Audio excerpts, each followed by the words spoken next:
Brother, you either think Trump is a threat to American democracy and is a die-in-the-wool fascist, or you just lied about it for years. I personally think he is, okay?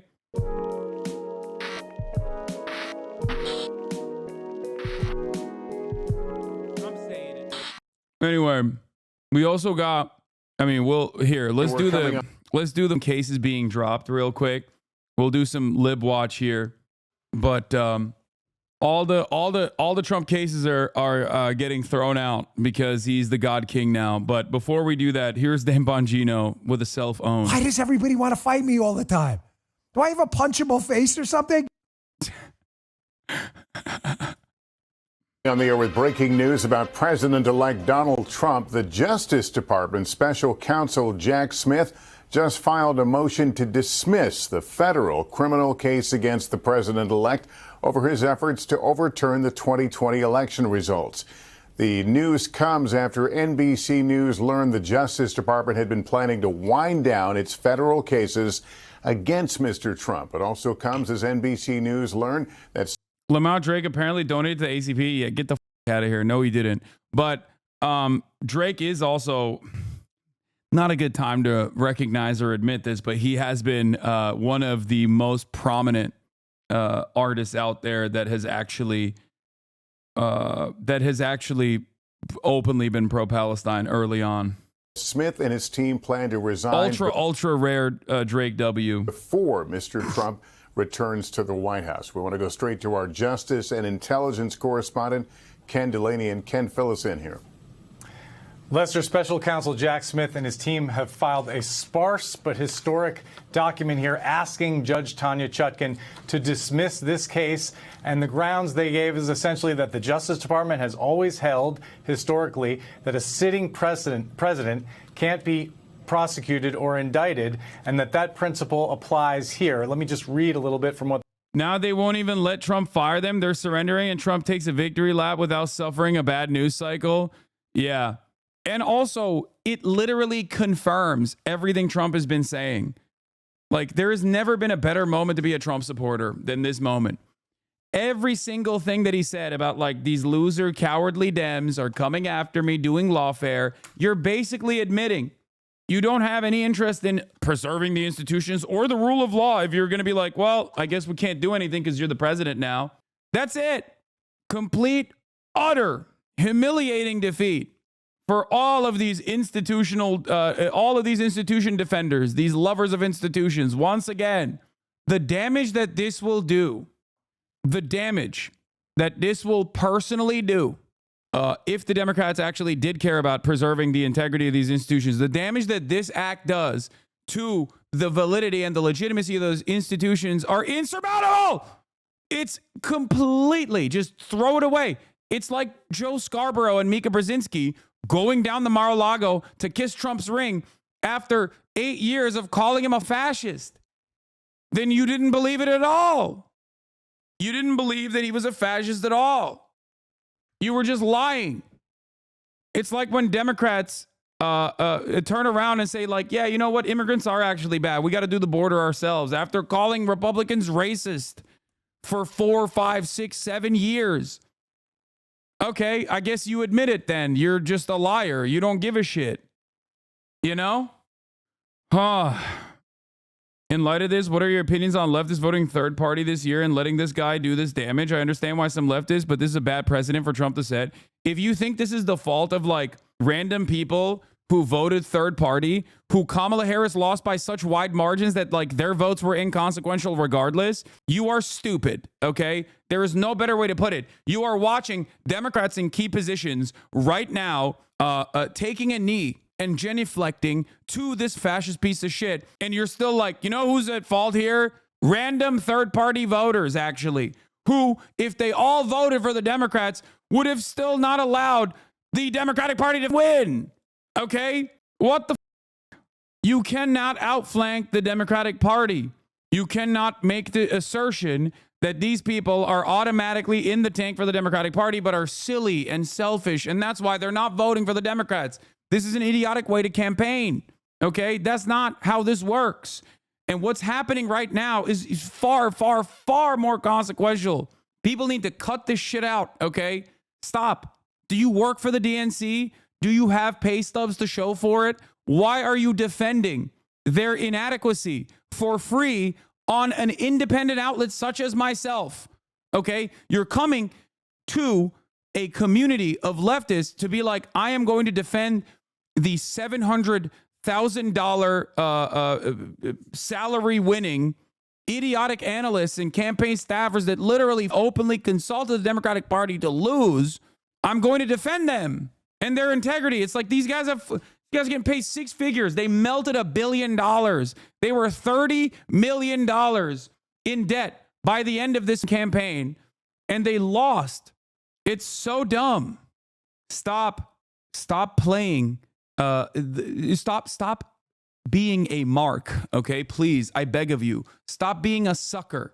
Stop being a sucker for those who are in positions of power within the Democratic Party. You are literally doing their bidding. You are refusing to recognize the truth, and you are allowing the Democrats to continue building this narrative that it was actually some random leftist that caused the Democrats to lose again. These people are defending the DNC when Trump has not even gotten into power because they are worried of any transformation of the Democratic Party or growing efforts to leave the party as a whole. I really want to see what Bernie and his organizations are going to do soon. They're planning something. We'll see. What they wrote.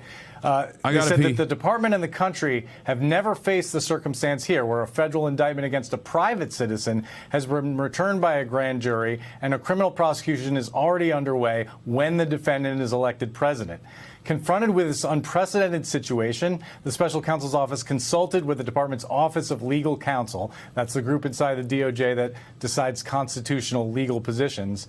And then they said that after careful consideration, the Justice Department has determined that the OLC's prior opinions concerning the Constitution's prohibition on federal indictment and prosecution of a sitting president apply to this situation, Lester. So, look, this indictment, this involves the three conspiracies Donald Trump is accused of in an effort to cling to power after the 2020 election.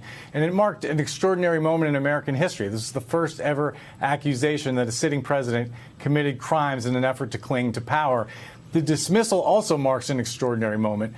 50 years after Richard Nixon was forced by lawmakers from both parties to resign the presidency amid allegations of criminal conduct, half of American voters discounted equally serious charges of criminal misconduct in office against Donald Trump. They returned Mr. Trump to the presidency. And if the lesson of Watergate was that no one was above the law, the lesson of the Trump era is that a majority of Americans have decided that this principle no longer applies. And what I can tell you, Lester, is that we also expect a filing in the other case, which has been dismissed by the judge, that classified documents case against Mr. Trump, which is on appeal. We expect a filing there, although it's not clear exactly what that filing will say because there are two other defendants in that case. And Jack Smith, the special counsel, is required to file a report to the Attorney General before he leaves office explaining his prosecution decisions. Wouldn't it be wrong to try and jail and pull to court an upcoming president, though, because it internally weakens the country? Some things are more important than partisan fighting. Brother, you either think Trump is a threat to American democracy and is a die-in-the-wool fascist, or you just lied about it for years. I personally think he is, okay? I think he does spell great trouble for American democracy and the future of America in general, and he is a straightforward, ultra-nationalist fascist at this point, okay? Doesn't matter if he's like personally invested in some ideological variant of Nazi ideology. What matters is his output. What matters is what he's doing, okay? He violated the rules regardless. Why the f would you cast that aside? Excuse me, we need to make sure that Germany is united. And that's precisely the reason why we should offer Hitler the chancellor position, because ultimately, you know, it's better to have a united Germany. Yeah, see how well that worked. He might be, but he's still the leader. Weakening him weakens the country. Yes, dude, you're a dumbass, okay? Weakening him weakens the country. We need to Sig Heil alongside Donald Trump. Liberals and their endless defense of the status quo is precisely the reason why they will always show their bellies, okay? They will always allow fascism to thrive, okay? That's it. It's the same principle. Never question power, and also It's the same like vague gesture towards like bipartisanship. You know what I mean? You don't understand. We must obey. We must obey. No matter how far he goes, we have to obey. Okay? Because God forbid America gets weakened. I mean, what are you talking about?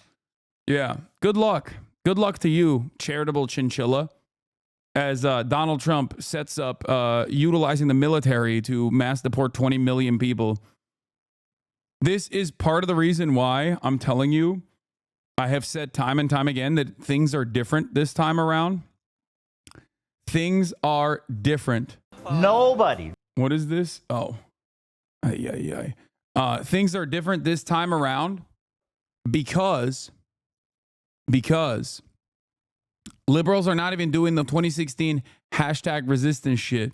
Yeah, no, it's the clip that, what's his face? The one where he spliced Ethan talking about how much of a radical terrorism supporter I am. Well, it spliced up with me. Unaware, narcissistic fascist, he probably doesn't understand why he can't dictate everything. Inner GOP faithfuls will try to treat him like a useful idiot to tear down the normal institutions, keep the party entrenched in power. And Merrick Garland has a policy of making those reports public. So we can expect to see a public report, Lester. But in this case, we don't expect it to go much beyond the volume of material that is already in the public record about both of these criminal cases. All right, Ken Delaney, and thank you. Let me bring in our senior legal correspondent, Laura Jarrett. Laura, what is the chance, putting politics aside, what's the chance of resuming the case 4 years from now? Very little. You and I both noted as the filing was coming in that it said without prejudice, which means theoretically they could bring it again, but it seems highly unlikely, Lester, even notwithstanding statute of limitations issues, all of the effort and resources that were put into this, they never really got off the ground. They didn't get anywhere close to a jury trial, much less the conclusion and sentencing. They just never got there. But between the delays with the Supreme Court decision on immunity and Trump's own efforts to try to get the case blocked, I think the real question now is just whether we even see a final report from Smith's office laying out sort of what evidence he would have adduced at trial. He was also required to explain in that report why he didn't bring any charges. If there were anything that he held back, he's supposed to explain. He had already developed a roadmap to get around the Supreme Court ruling on immunity. He had tried, and they did a superseding indictment, so essentially rewriting the indictment to be more in line with that, kept out some of the evidence that the Supreme Court said was off limits.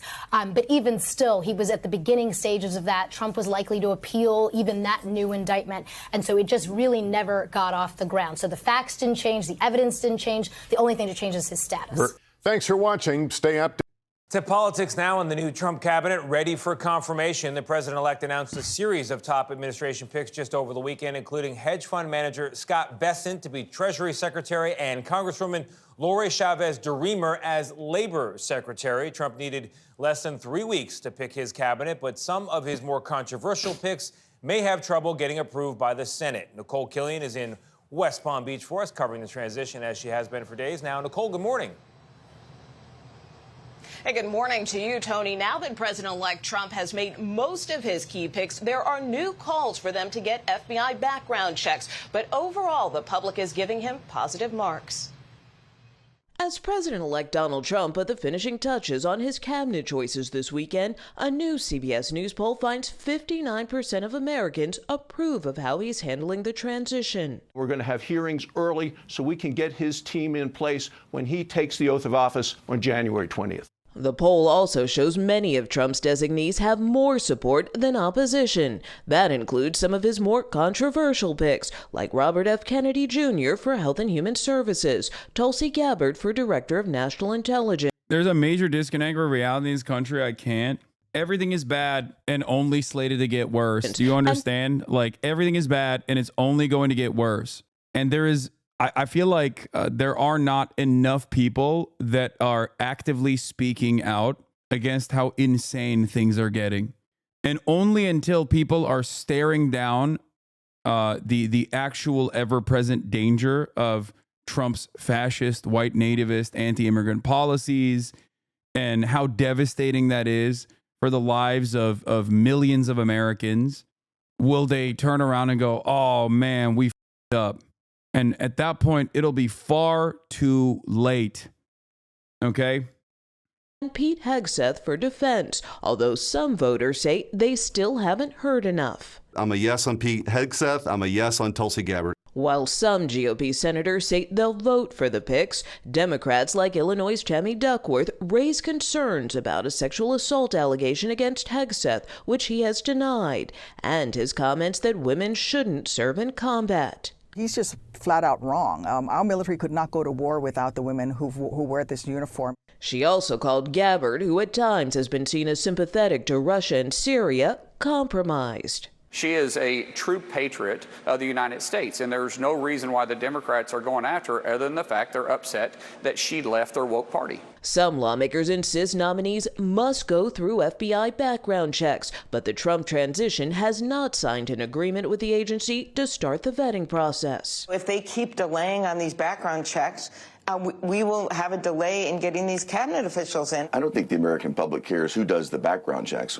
What the American public cares about is to see the mandate that they voted in delivered upon. The Trump transition also hasn't signed an agreement with the White House to get access to office space or help with expenses. A transition spokesperson tells CBS News they continue to constructively engage with the Biden administration. Okay, Nicole, thank you very much. We turn now to the latest on President-elect Trump. His team is taking shape as he announces more of his choices for top posts in his new administration. Our senior national correspondent Terry Moran is tracking it all. Good morning, Terry. Good morning, Rebecca. President-elect Trump continues to move at speed to fill out his cabinet for a second term, and this could be the most ideologically diverse cabinet in recent history. A team of Trump loyalists from across the political spectrum. Over the weekend, Trump making some more big nominations. For Treasury Secretary, Scott Bessent. He is a hedge fund manager and former Democratic Party donor who now advocates for big cuts to the federal budget and much more oil production in the U.S. And for the powerful position of director of the OMB, the Office of Management and Budget, Russell Vought. He held that post in the first Trump administration, and he is also the lead author, one of the lead authors of Project 2025. That's that controversial blueprint for a second Trump administration that Trump distanced himself from during the campaign, but has now put one of the top architects at the very center of power. And for Labor Secretary, Republican Congresswoman from Oregon, Lori Chavez DeRaymer. She is, surprisingly for Republican, very pro-union. Rebecca? Yeah, you said it, Terry. Very ideologically diverse. And there are also more controversial nominees in the public health posts. No question about it, Rebecca. There's a real theme here. Trump has named former Florida Congressman Dave Weldon, who is a real vaccine skeptic, to run the CDC, the Centers for Disease Control and Prevention. Marty McCary, a surgeon who is a harsh critic of the vaccine mandates during the COVID pandemic. He has been named to run the FDA, the Food and Drug Administration, and Dr. Jeanette Neshwat. She's a family doctor and frequent Fox News commentator to be the next Surgeon General of the United States. Rebecca? All right, Terry, thank you. We're in the midst of talking to the senator about his new policy proposals for the incoming Senate. But for now, we're going to move on. I think we've still got Senator Fetterman with us now. I think we're going to move on to him until we get Senator Barrasso's feedback. Democrats are hoping to find new footing in the wake of crushing electoral losses earlier this month. Here's Wall Street Journal columnist Peg. I don't think Americans understand the importance of background checks. Yeah, people don't understand that the fucking background checks are to, make sure that the cabinet appointments are not easy to blackmail or control. That's the real reason why these background checks happen. It's not to tar and feather random people.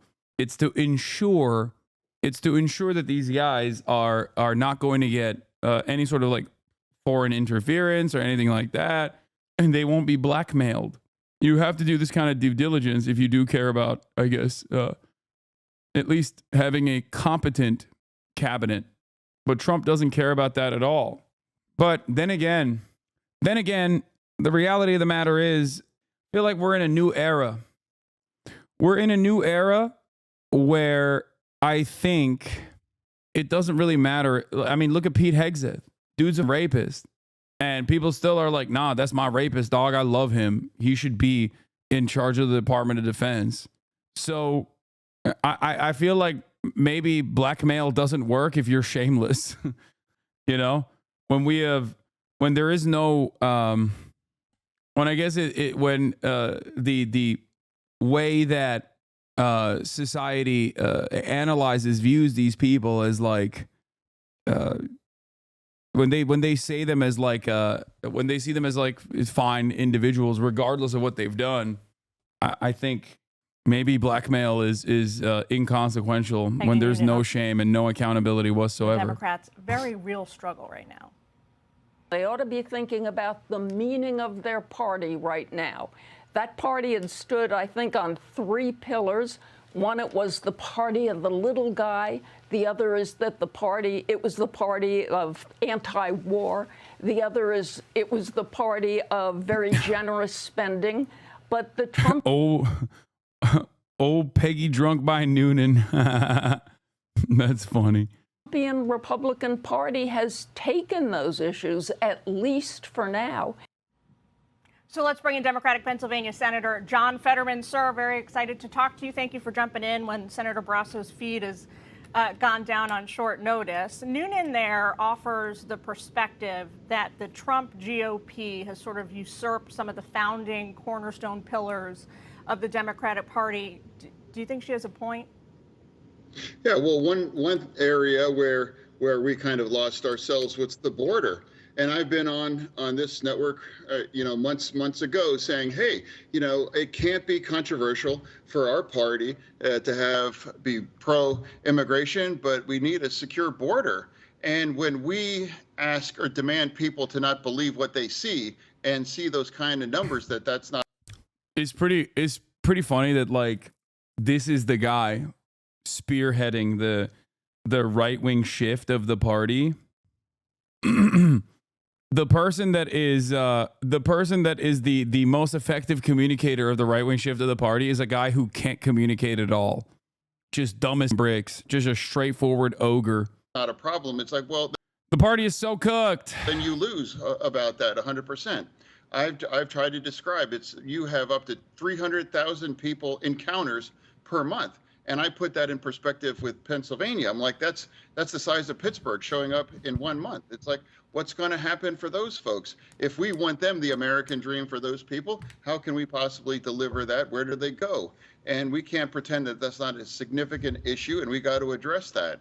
So another issue. It's not the new Joe Manchin. I think the party itself is reshaping itself in this attitude. That's what I'm trying to explain. Issue like that, I don't. Joe Manchin played the role of a spoiler, but at least the party back then would try to present itself as like somewhat progressive, someone on the side of working class people that cared about the truth with respect to like immigration. Now the party is saying like, no, we're becoming the Joe Manchin party. We're becoming the John Fetterman party. It's really insane to watch happen in real time. I don't think that's about endless wars. I think they're two very just wars. I think Israel, for example, that's a very just one. And now I've never supported a ceasefire, and that was the right thing. I said I was going to follow Israel. And since they've refused to have that ceasefire, they have eliminated and broken Hamas and Hezbollah. Hezbollah was supposed to be like the ultimate badass in the Middle East, and now they were just a bunch of Keystone cops. Yeah. I mean, like I said, John Fetterman, not exactly known for having a good functioning brain. Really cool that the brain damage guy is the guy that is communicating the right-wing shift of the Democratic Party. It is pretty funny that he's saying this when, objectively untrue. Israel has had a hard time even bringing Hamas to heel inside of Gaza, which is supposed to be Israel's playground to begin with, an area that they have full sovereignty over, and they still have not been able to take out a militant resistance group, and they certainly have not had such a good time with Hezbollah and Lebanon. And Iran. But it's wild to say this in the eve of the like in the immediate aftermath of the ICC coming out and being like, yeah, Benjamin Netanyahu's a war criminal for mass starvation, utilizing starvation as a weapon. And the defense minister former defense minister Yoav Gallant is also a war criminal as well. Like, he is just like, yeah, I don't care. Israel good. All of Israel enemies bad. I'm glad they never did a ceasefire. Would Fetterman hit that rare title of left grifter? Brother, what are you talking about? No, of course. Do you feel like he's grifting to the left when he says this?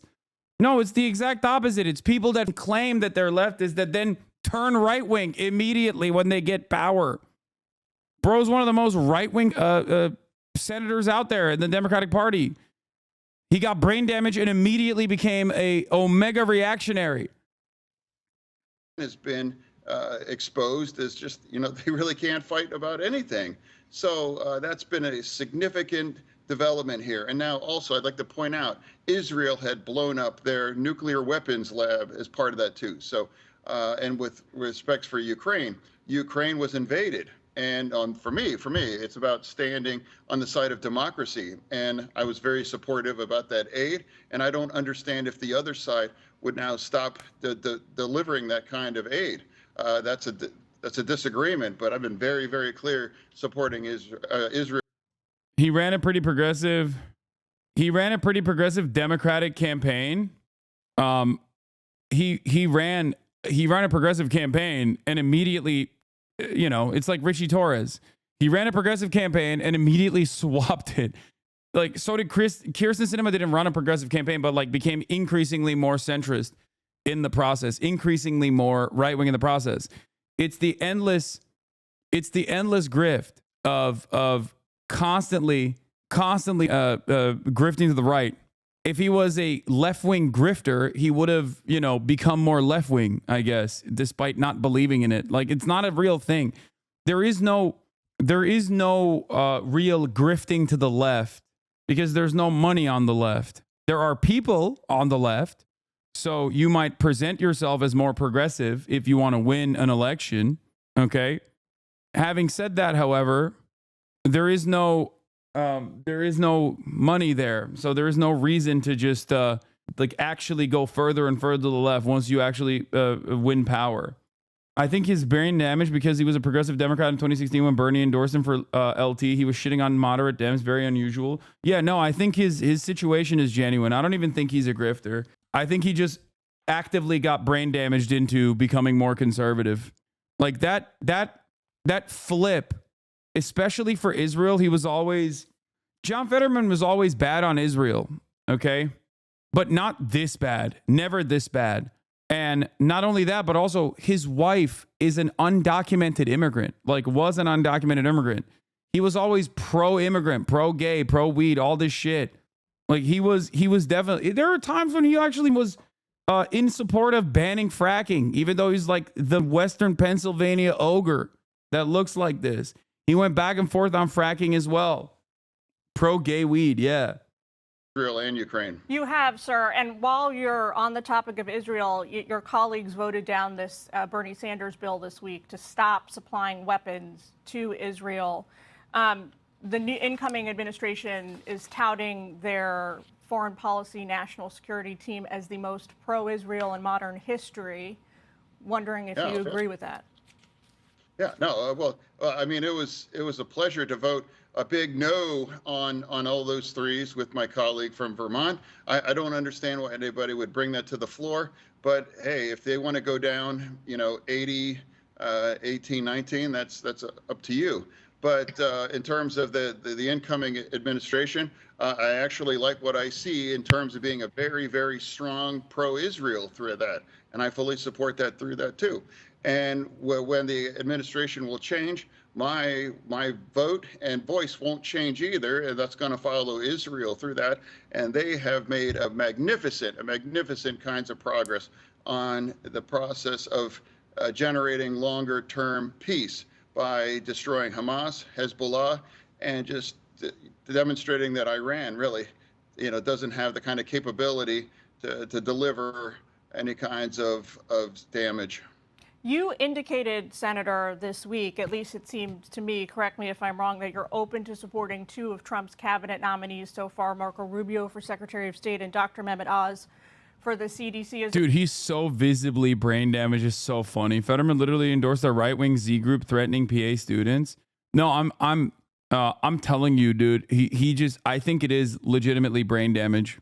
It's not an accident that so many UFC fighters basically become like incredibly pro-Trump, incredibly reactionary. I think CTE has a capacity of making you more right-wing, making you more reactionary.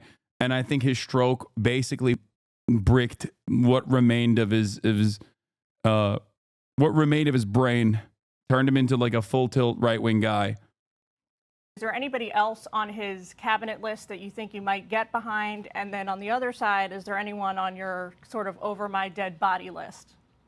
Yeah, well, and again, of course, I'm a fan of my colleague from Florida, and I'm going to vote yes for Senator Rubio. And then, with Dr. Oz, I mean, everybody understands that we ran in the same cycle, and it got kind of ugly. And I don't have any kind of bitterness. And I just expressed I'm open to a dialogue to hear what he has to say about these things. I'm not sure why that's controversial to say, hey, I think I saw a great from Bill Maher. He just said, I'm not going to pre-hate. I'm not going to pre-hate a lot of these things. And I'm not going to pre-hate this. I'm going to have an open conversation. He said in an interview with Bill Maher that the stroke made him more conservative. Wait, I don't remember that. That's funny. He actually did? Save us. We'll talk about Jon Stewart hitting the Dems a little bit. For anyone that I'm open to having part of that conversation. And there's some people that I just couldn't be able to vote for that. And there's some that might be able to enthusiastically vote yes. And like, can you retract your condemnation of mass deportations? I don't want to keep this guy either. Bro, he's not going to get deported. They're not going to deport ogres. John Fetterman brags that brain damage made him abandon progressives. The Pennsylvania senator sat down with Bill Maher, of all people, to chat about leaving progressives behind. During an appearance on Real Time with Bill Maher, Senator John Fetterman credited his near-fatal stroke with making him a conservative darling, describing it as freeing. There's a line from the first Batman, Joker. He's like, I've already been dead once. It's very liberating, Fetterman told Maher on Friday. That's not reckless. That's just freeing. It's just freeing in a way. And I just think after beating all of that, I just really want to be able to say the things that I have to really believe in and not be afraid of it if there's any kind of blowback. Well, on the October 7th, progressive got him elected to saber rattle for Israel's brutal attacks in Gaza.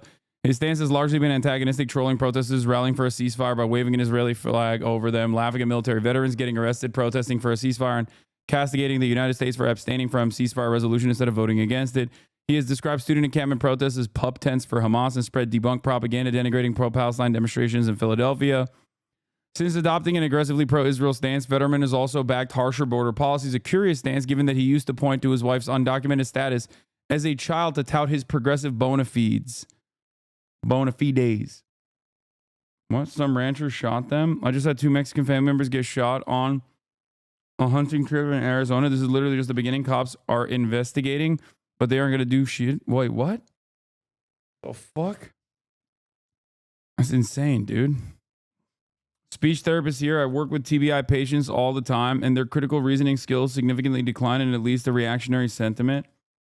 I mean, not every single person. This doesn't happen to every single stroke victim, okay? But I think that this is definitely one of the instances where it's very clear that, like, this person is, as a direct consequence of the fucking stroke, become more right-wing.